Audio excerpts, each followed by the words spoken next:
지난주에 우리는 거라사 지방의 한 광인의 모습을 보면서 하나님을 떠나 죄의 노예가 된 전 인류의 모습을 살펴보았습니다. 광인이 집을 떠나 무덤에 거처를 두었다라고 하는 것은 우리의 육체는 살았으나 실상 영으로는 죽은 인류의 처참한 상태를 대변하는 것이었습니다. 쇠사슬과 고랑조차도 그를 메어둘 수 없었다라고 하는 것은 인간의 그 어떠한 도덕이나 선한 행위나 양심이나 철학이나 심지어 율법으로도 인간이 스스로 구원받을 길이 없는 것임을 보여준 것입니다. 완전 구제불능의 상태, 이것이 바로 전 인류의 상태인 것입니다. 그래서 우리는 오늘날에도 여전히 광인처럼 내면의 불안감으로 소리를 지르면서 사는 사람들을 우리 주변에서 심심찮게 볼 수 있는 것입니다.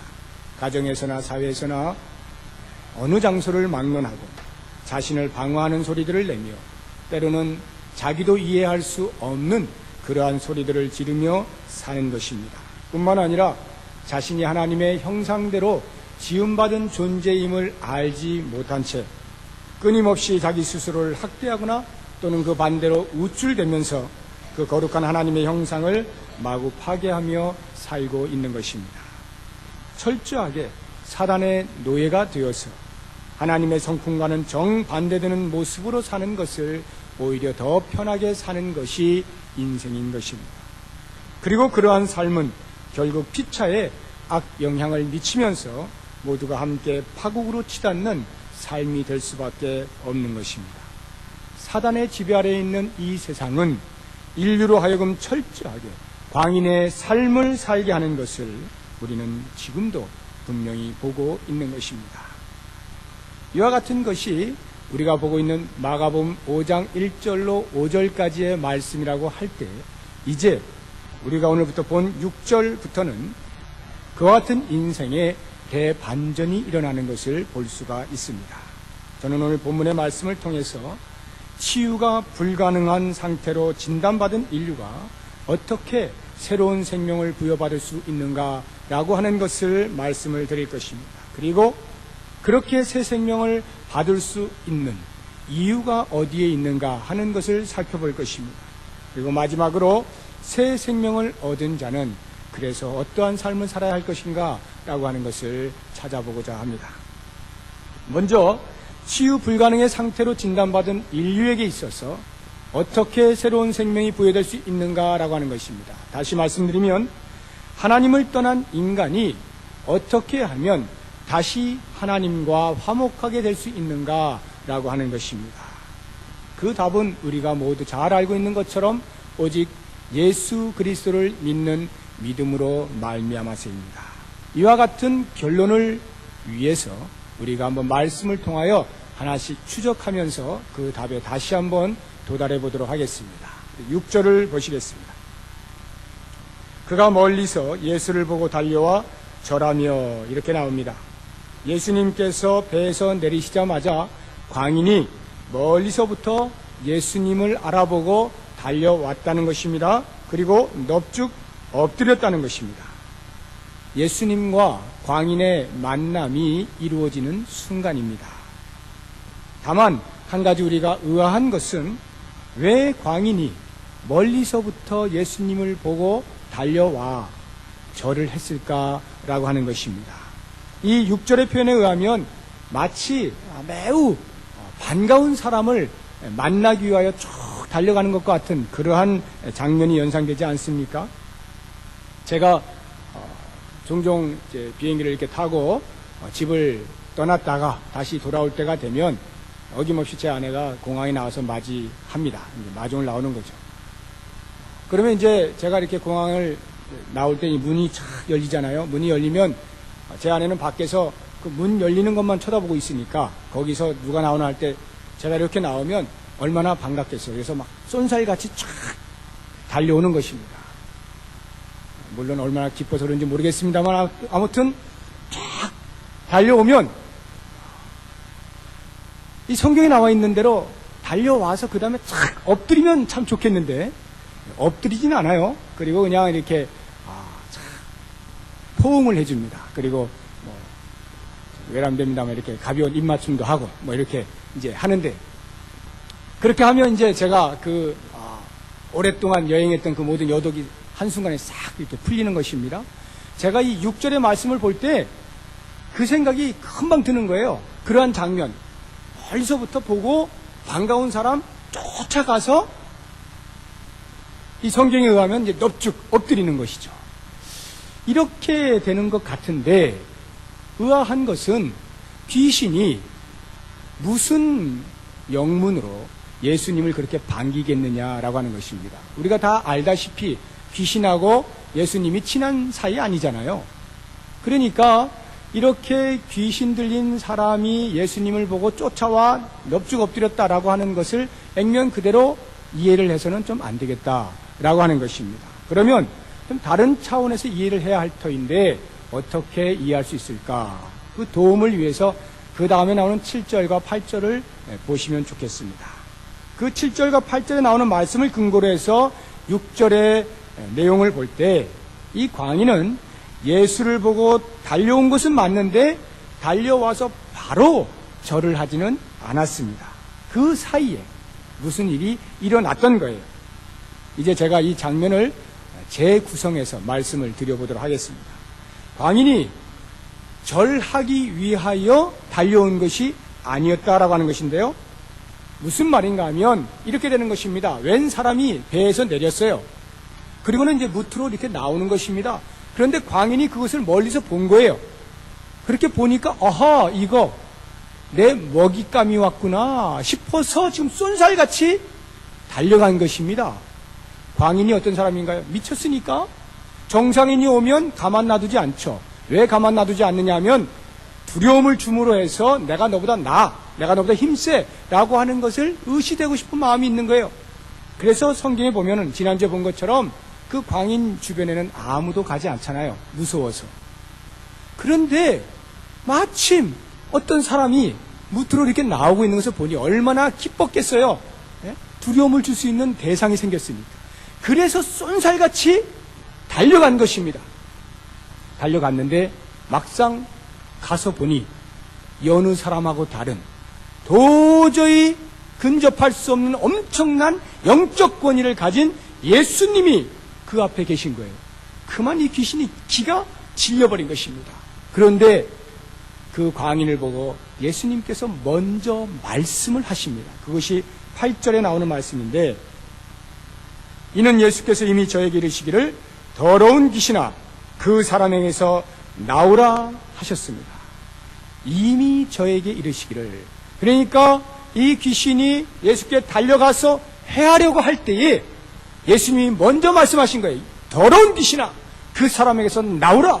이 권위 있는 말씀을 탁 들었는 순간에 귀신은 그만 그 자리에서 납작 엎드려진 거죠. 꼼짝을 못하게 된 겁니다. 그리고는 곧바로 외칩니다. 7절의 말씀이죠.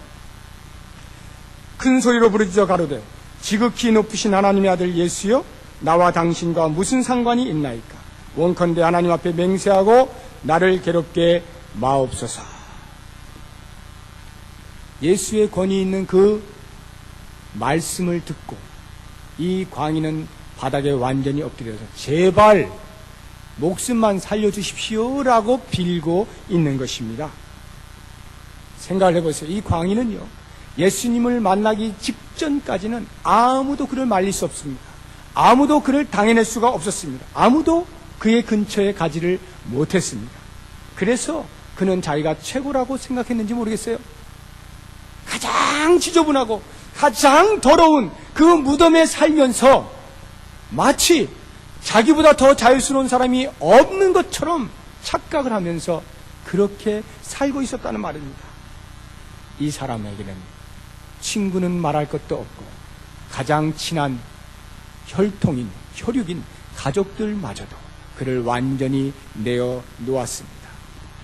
귀신의 노예로 살아가는 포기된 인생, 이 광인에게 있어서 그때까지는 어떠한 해결책도 존재하지 않고 있었던 것입니다. 그런데 어떻게 되었습니까? 예수님을 만나게 되는 순간 이 광인을 마음대로 조종하던 귀신이 맥을 못 추게 된 것입니다. 아무리 힘세고 더럽고 사나운 귀신이라 할지라도 전능하신 하나님의 아들 예수 그리스도의 선포 앞에 벌벌 떨게 된 거예요. 그러니까 어찌할 수 없어서 그저 예수님 앞에 납작 엎드려서 한 번만 살려달라고 외치고 있는 것입니다. 그런데 이렇게 좀 애원을 하면 될 텐데 왜 이렇게 큰 소리로 부르짖느냐라고 할 때 우리가 지난주에 본 것처럼 큰 소리로 부르짖는 것은 내면의 불안감 때문이다 라고 말씀을 드렸습니다. 이 귀신은요, 지금까지 그 사람의 속에 들어가서 그 사람을 마음대로 조정하고 왕노릇을 하고 있지 않았습니까? 그런데 예수를 만나게 되는 순간에 그 자신의 입지가 그만 흔들리게 된 것이에요. 그러니까 얼마나 불안했겠어요. 조그만 개가 큰 개를 보고 이렇게 겁 없이 짖는 거 보셨죠? 그게 겁이 없어서 짖는 게 아니라 너무 겁나서 짖는 거라는 거 우리 다 알지 않습니까? 마치 지금 이 귀신이 그와 같이 너무 엄청난 권세 있는 자 앞에서 어찌할 줄 몰라 그냥 소리를 막 질러대고 있는 모습입니다. 한번 생각해 보십시오. 사단의 지배 아래 놓여있던 우리 모든 인생, 사단의 지배 아래 놓여있는 우리 모든 인생은 예수님을 만나기 전까지는 모든 것이 자기 세상입니다. 내가 원하는 대로 살아도 아무도 말릴 수 없습니다.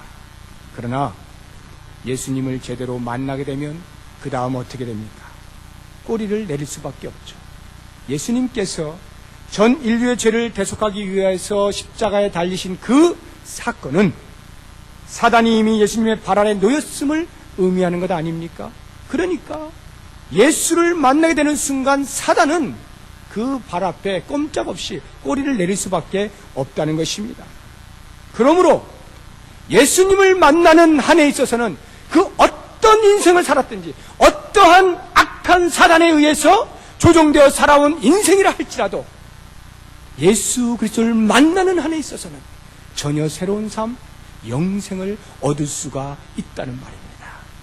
사랑하는 여러분, 혹시 내 주변에 돌아보아서 야, 저 사람은 정말 구제불능이야, 저 사람은 어떻게 해볼 수가 없어 라고 생각되는 사람 있습니까?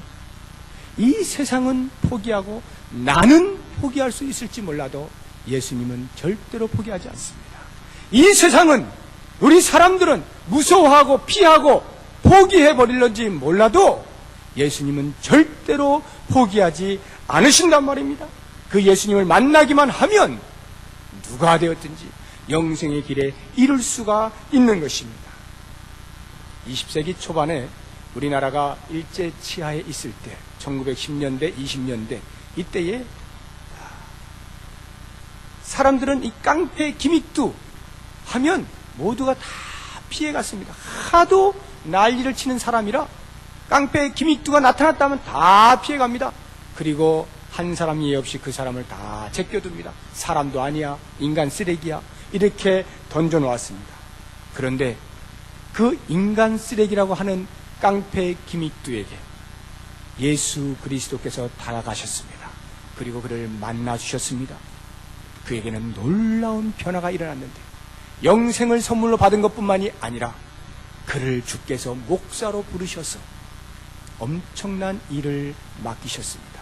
그 일제치하에서 모든 백성들이 고통 가운데 거하고 있을 때에 그 백성들을 향하여 구원의 소식과 하늘의 놀라운 메시지를 전하면서 소망을 안겨주었던 것입니다. 수많은 사람들이 목사 김익두의 설교에 의해서 엄청난 위로를 받고 위안을 받고 소망을 가지고 그 시대, 그 암울한 시대를 살아갈 수가 있었던 것입니다.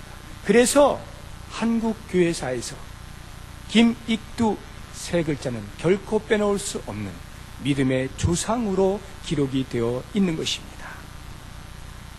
이것이 어찌 김익두 목사님께만 해당되는 사건이겠습니까? 나는 어떻습니까? 여러분은 어떻습니까? 나는 혹시 구제불능 아니었습니까? 나는 그래도 사회적으로 도덕적으로 볼 때 야, 깡패 김익두만큼은 아니다, 난 그래도 괜찮은 사람이야 라고 주장할 수 있습니까? 그렇지 않습니다. 우리 모두는 영적으로 이미 죽은 사람들이기 때문에 도덕적으로 사회적으로 얼마만큼 차이가 있느냐 비교하는 것은 아무런 의미가 없는 것입니다. 영적으로 죽은 자들은 이미 그런 것들은 도토리 키재기에 불과한 거예요. 예수 그리스도 없는 인생은 어느 누구를 막론하고 다 죽은 자들이다 라고 하는 것입니다. 우리가 이것을 알게 될 때 인생이 예수 그리스도를 만나야 하는 것은 필연적인 사건일 수밖에 없는데, 내가 바로 그 예수 그리스도를 만나는 사건의 주인공이 되었다는 것입니다.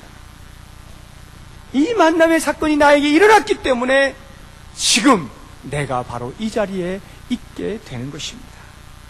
내 마음대로 살다가 영원한 형벌을 받을 수밖에 없었던 내가 이제는 비록 완전한 성화의 삶을 사는 것은 아니라 할지라도 믿음의 역사와 사랑의 수고와 소망의 인내를 이루어가면서 계속하여 완성을 향하여 달려 나아가는 사람이 된 것입니다.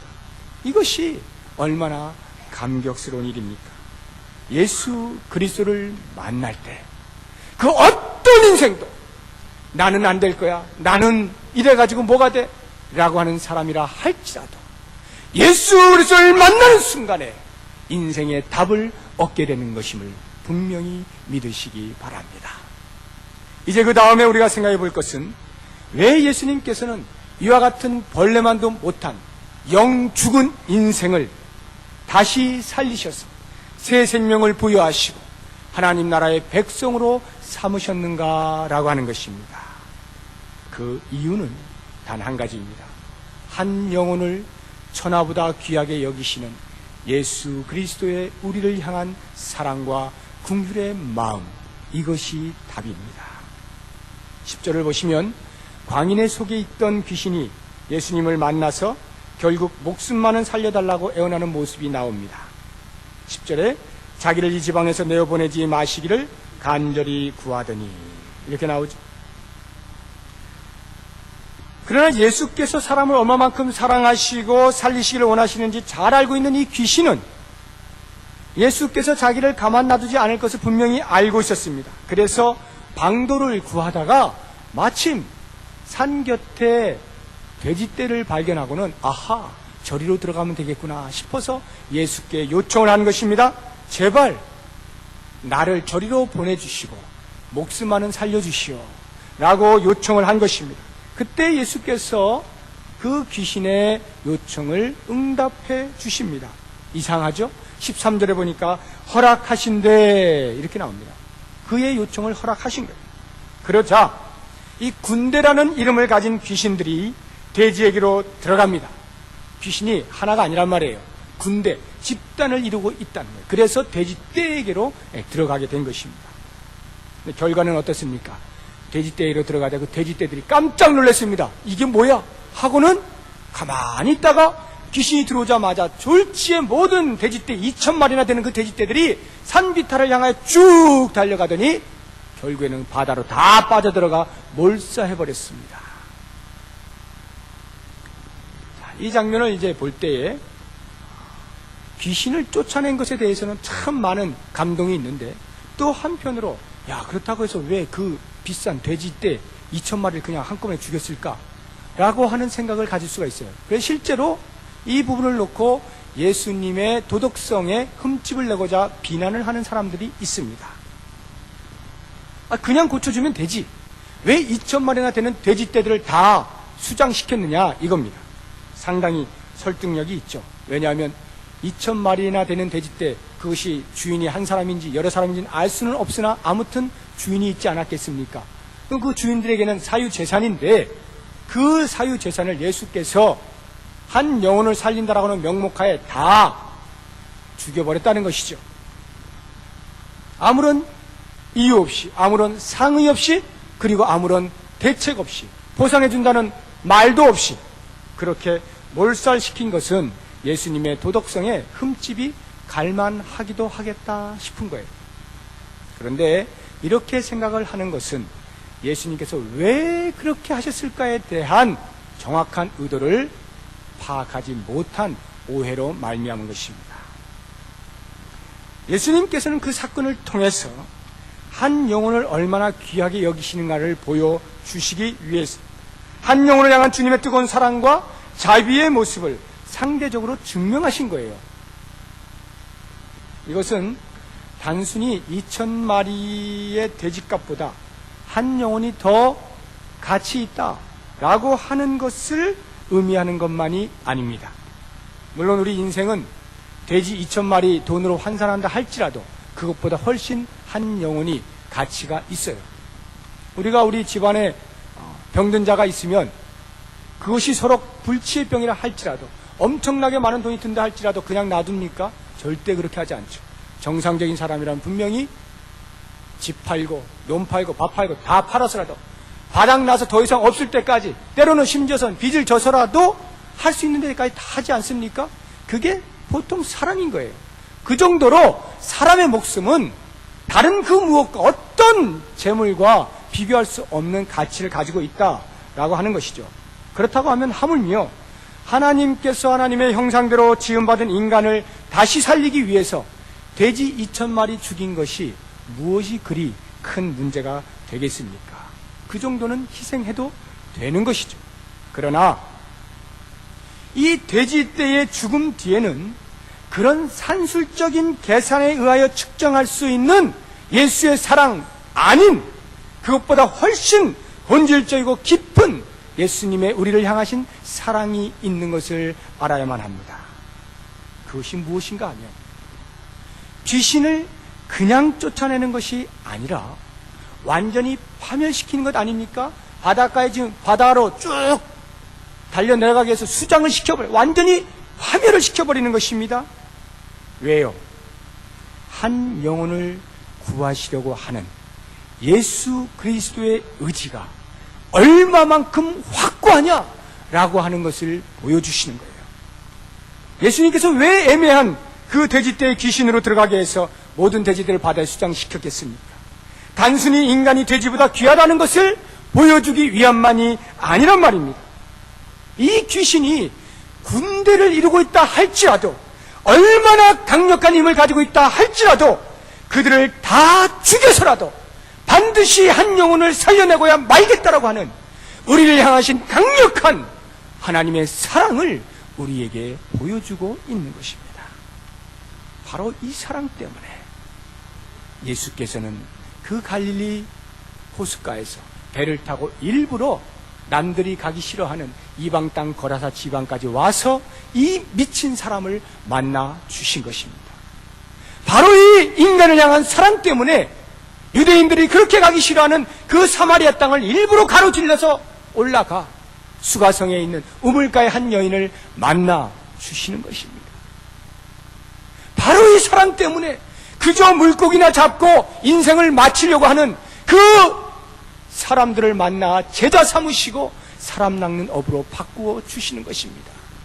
그냥 장사나 하면서 사는 한 여인을 이 사랑 때문에 놀라운 교회의 일꾼으로 만들어 주시는 것입니다. 하나님을 대적하고 예수를 믿는 사람들을 잡아 죽이는 일에 앞장섰던 그 바울을 예수님께서는 바로 이 사랑 때문에 만나주시고 그리스도의 복음을 위하여 평생을 바치게 되는 일꾼으로 삼아 주신 것입니다. 바로 이 사랑이 오늘 나를 여기에 있게 했단 말입니다. 바로 이 사랑 때문에 우리가 이 땅으로만 목적 삼고 살아가는 인생을 새롭게 만들어 주시고 하늘을 소망하며 살아갈 수 있는 사람으로 만들어 주셨다는 말입니다. 이 사랑이 없었다면 우리는 지금도 여전히 하나님의 공의만을 만족시키며 살아야 하는 영원한 형벌을 받으며 살 수밖에 없는 인생일 것입니다. 이 땅으로 끝이 아니라 영원히 형벌을 받으며 살 수밖에 없는 그러한 존재일 수밖에 없는 것입니다. 그런데 바로 예수님의 우리를 향하신 사랑, 나를 향하신 그 사랑이 나로 하여금 영원한 생명을 얻게 만든 것입니다.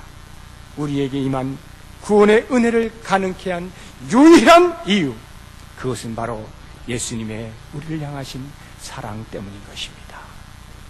이렇게 사랑을 받은 존재로 새로운 생명을 얻은 우리가 그렇다고 하면 마지막으로 어떠한 삶을 살아야 할 것이냐라고 하는 것입니다. 예수님의 사랑에 근거한 만남의 결과로 귀신 들렸던 자가 귀신에게서 노임을 받죠. 그리고 옷을 깨끗이 갈아입고 정상적인 사람으로 돌아왔습니다. 예수님께서 그곳을 떠나시기 위해 배를 타려고 할 때에 이 사람이 예수님께 찾아가서 예수님, 저도 좀 데려가 주십시오, 이렇게 부탁을 합니다.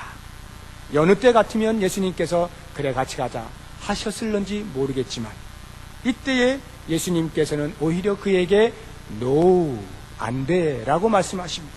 그리고는 뭐라고 그에게 부탁의 말씀을 하는가 하면 19절을 보시면 허락지 아니하시고 저에게 이르시되 집으로 돌아가 주께서 내게 어떻게 큰 일을 행하사 너를 불쌍히 여기신 것을 내 친속에게 구하라, 이렇게 부탁을 하십니다.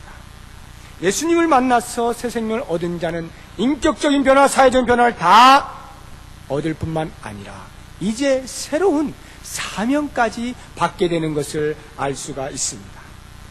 예수님께서 거라사 지방을 떠나시는 것은 예수님 자의에 의한 것이 아니라 그 거라사 지방에 있던 사람들이 예수님을 쫓아 보낸 것입니다. 17절에 보면 저희가 예수께 그 지경에서 떠나시기를 간구하더라, 이렇게 나옵니다. 여기서 이 저희가 누굽니까? 그 마을 사람들이에요. 돼지를 치던 자들이 그 현장을 똑똑히 목격을 했습니다. 모든 돼지떼들 쫙 바닷가로 다 빠져들어가 몰사한 거예요. 이제 그 책임이 어디 있습니까? 큰일 난 거예요. 그러니까 그것을 보자마자 동네로 달려들어가서 주인에게 말하고 동네 사람들에게 말하는 것입니다. 이거 큰일 났습니다. 이렇게 돼서 이렇게 되었습니다. 설명을 하니까 그 사람들이 깜짝 놀랐어요. 2,000마리 돼지가 다 없어진 거예요. 쫓아가서 그 현장을 봅니다. 예수를 다 보는데 그 낯선 사람 옆에 또 한 사람의 낯선 사람이 앉아있는 것을 보게 됩니다. 가만히 쳐다보니까 그 사람이 바로 지금까지 자기들도 어찌하지 못하여 방치하고 포기해버렸던 그 귀신 들린 그 사람이었던 거예요. 그 사람이 말끔하게 옷을 입고 제정신이 돌아와가지고 온전한 정신을 다 예수님 옆에 앉아있는 것을 보게 된 것입니다. 이것을 본 사람들의 반응이 어떠하냐면 15절 하반절을 보시면 그 온전히 돌아온 사람을 보고 두려워하였더라, 이렇게 나옵니다. 참 흥미로운 것을 우리가 볼 수가 있는데요. 이 동네 사람들 가만히 생각해 보세요. 이 사람들은요, 처음에도 두려워했어요. 누구 때문에 두려워했느냐 하면 이 광인 때문에 두려워했거든요. 미친 사람 때문에 두려워했습니다. 가까이 가면 막 해코지 하니까 두려워요. 쇠사슬을 차고 고랑을 차고 해봐도 뭐 다 끊어내고 도망가 버리고 해코지 하니까 더 이상 어떻게 할 수가 없어요.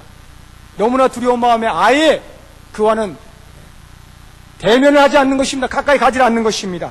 그런데 그 사람이 바로 그 동네 자기 친구고 자기의 동료고 자기의 자식이었을 그 사람이 제정신이 돌아왔는데 기뻐하고 감사하고 잔치를 벌여야 될 것만 같은데 이 사람들은 오히려 더 다른 두려움에 휩싸이게 되었다라고 하는 것입니다.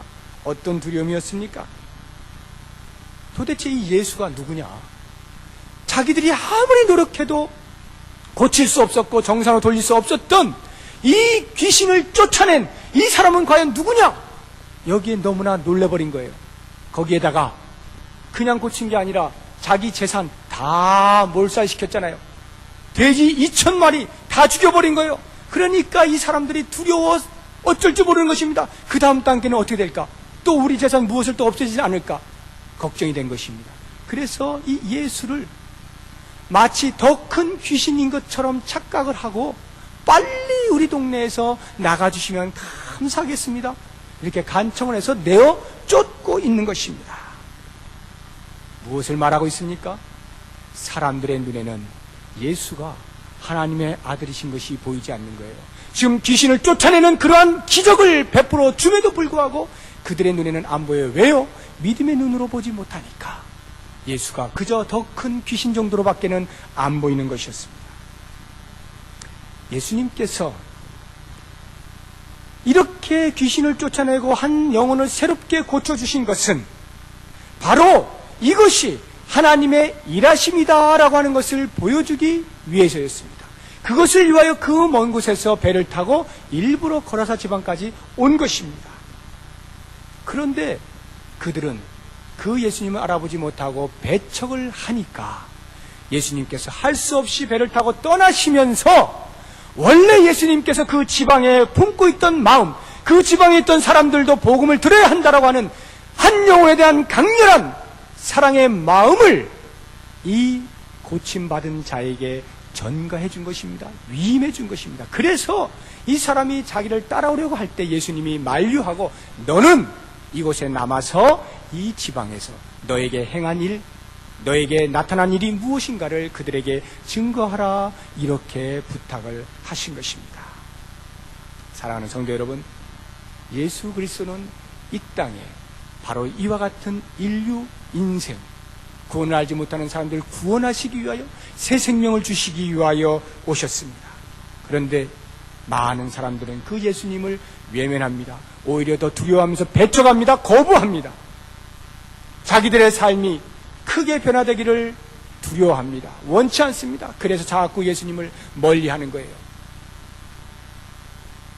바로 그때 이와 같은 상황에서 고침받은 자가 할 일이 있는 것입니다.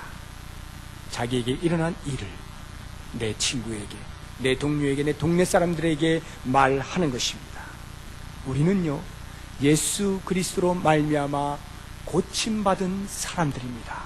예수 그리스도로 말미암아 영벌에서 영생으로 옮김을 받은 사람들입니다. 그러므로 우리는 나에게 일어난 그 기이한 일, 나에게 일어난 새 생명, 이것을 반드시 전파해야 하는 것입니다. 그래서 또 누군가는 나의 전파를 듣고 나의 전함을 듣고 귀신에게서 노임을 받아야 하는 것입니다. 영원히 죽음 가운데 노예로 살아가고 있는 사람들에게 그 죽음으로부터 해방을 얻게 하는 통로가 되어 주어야 한다라고 하는 것입니다. 바로 이 소망을 가지고 이 땅에 유일한 해방자요 구속자로 오신 예수 그리스도를 때를 얻든지 못 얻든지 전파함으로 하나님의 나라가 우리를 통하여 계속해서 확장되어지는 그 놀라운 역사에 꼭 쓰임을 받는 우리 모두가 될 수 있기를 예수 그리스도의 이름으로 축원합니다.